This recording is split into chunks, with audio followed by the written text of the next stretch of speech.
Hello, hello. This is One and Done Weekly. I am Sarah. We are talking about habits. So last week I started a series on habits. We talked about where they come from, right? Our parents, our caregivers. And today we're going to talk about how to change them. Because if you will recall last call, I invited you to identify one habit that you inherited from your parents that is not serving you right now. So this video is all about how we change those habits. In my own life, my attempts, they ranged from just your run-of-the-mill, oh, I know, I'm just not going to do that habit anymore, to, I know, I'll adjust myself in all these different ways to make the habit work. So the particular habit that I've been using as an example is my undying love of popcorn. I told you guys where that came from last video. Go watch it if you want to learn, if you want to hear the impetus to all of that. But let's suffice it to say, I love popcorn. And there were points in my life where eating it was not helping me reach my goals. So as I said, my first attempt to break the habit was simply by saying, you know what, I'm never going to eat popcorn again. And that worked in so much that I quit eating popcorn. It didn't work in so much that I started to notice tortilla chips were making their way into my shopping cart each week. And they had essentially supplanted the popcorn, which is like a one-for-one substitution. So it didn't really do much. So that was one attempt. The other attempt was to negotiate the habit in the best way I knew how.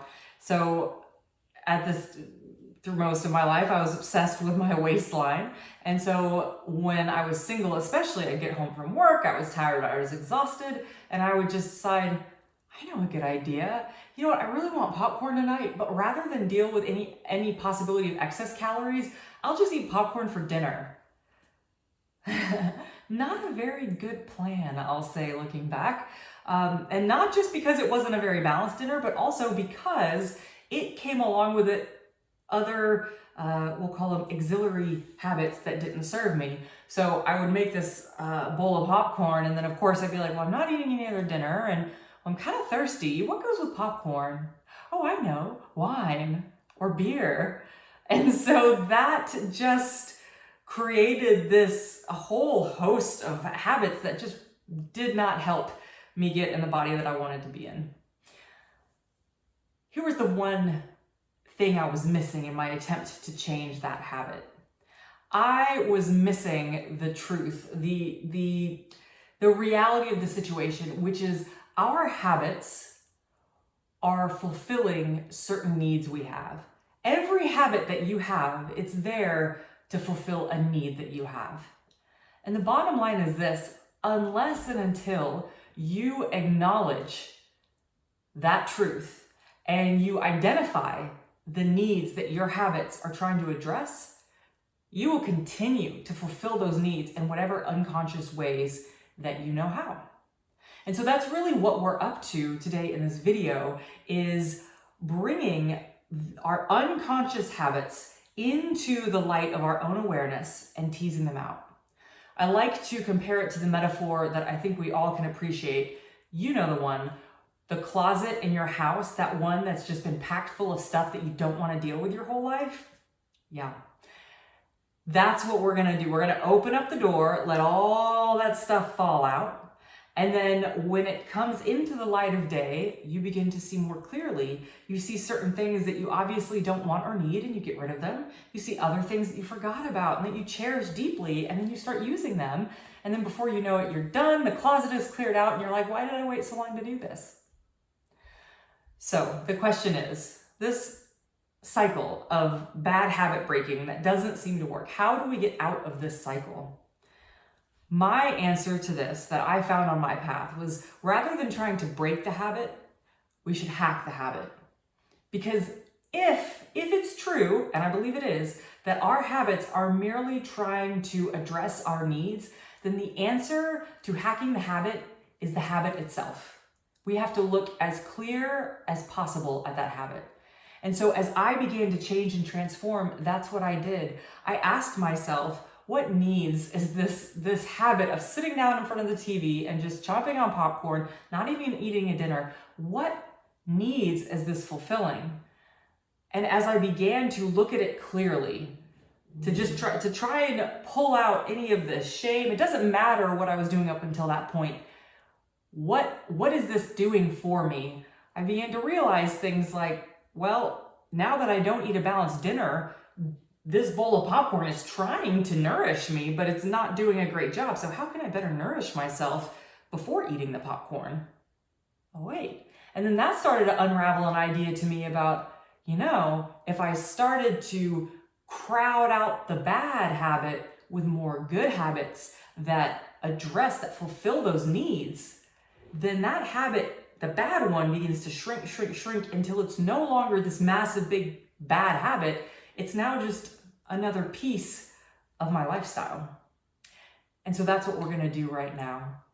So I invite you, if you have a bad habit that has just been nagging you to no end, let's deal with it now. Grab your transformation journal if you have it handy. Hopefully you have one by now. If you don't, no worries, grab a piece of paper. Step 1 is to write down the habit. Write down the habit that you're trying to deal with right now. Step 2, I would like you to write down all of the benefits that you get from that habit. Another way of looking at this is all of the needs that habit fulfills. So for example, in my popcorn example, if I'm not eating dinner, the need that it's fulfilling as I'm eating and eating and eating, my body still needed protein, fat, veggies, carbs, all those things. And so it was hoping that all of those things were somewhere at the bottom of this bowl, hopefully by the time I got to it. Of course it wasn't. But that was one need, right, is nourishment. Another need for me in the popcorn example is the chewing on the something crunchy. That tactile sensation felt good to me. So I wanted crunch, right? Really dive into this one. Really tease out every single possible need that this fulfills. Even the things that might seem embarrassing that you wouldn't want to say out loud, write those down. Step 3, you're going to do the opposite. You're going to write down all of the disadvantages of this habit. Another way of looking at this is, what needs does this habit create? What needs does this habit create? And again, think as expansively as possible, all the possible detriments that this habit does for you. And then last, but certainly not least, most important step, I would like you to write down, to brainstorm all of the possible things you could use to fulfill your need that the habit is fulfilling without using that habit. Every single possible one. So whether it's the replicating the tactile sensation of a food, or whether it's, eating a little bit more throughout the day, or anything and everything, brainstorm those habits. And then for now, I'm not going to necessarily tell you to start enacting those habits. We'll talk about that next week. But for now, just consider those habits and see, are there any that you could start doing right now that might start to make a change?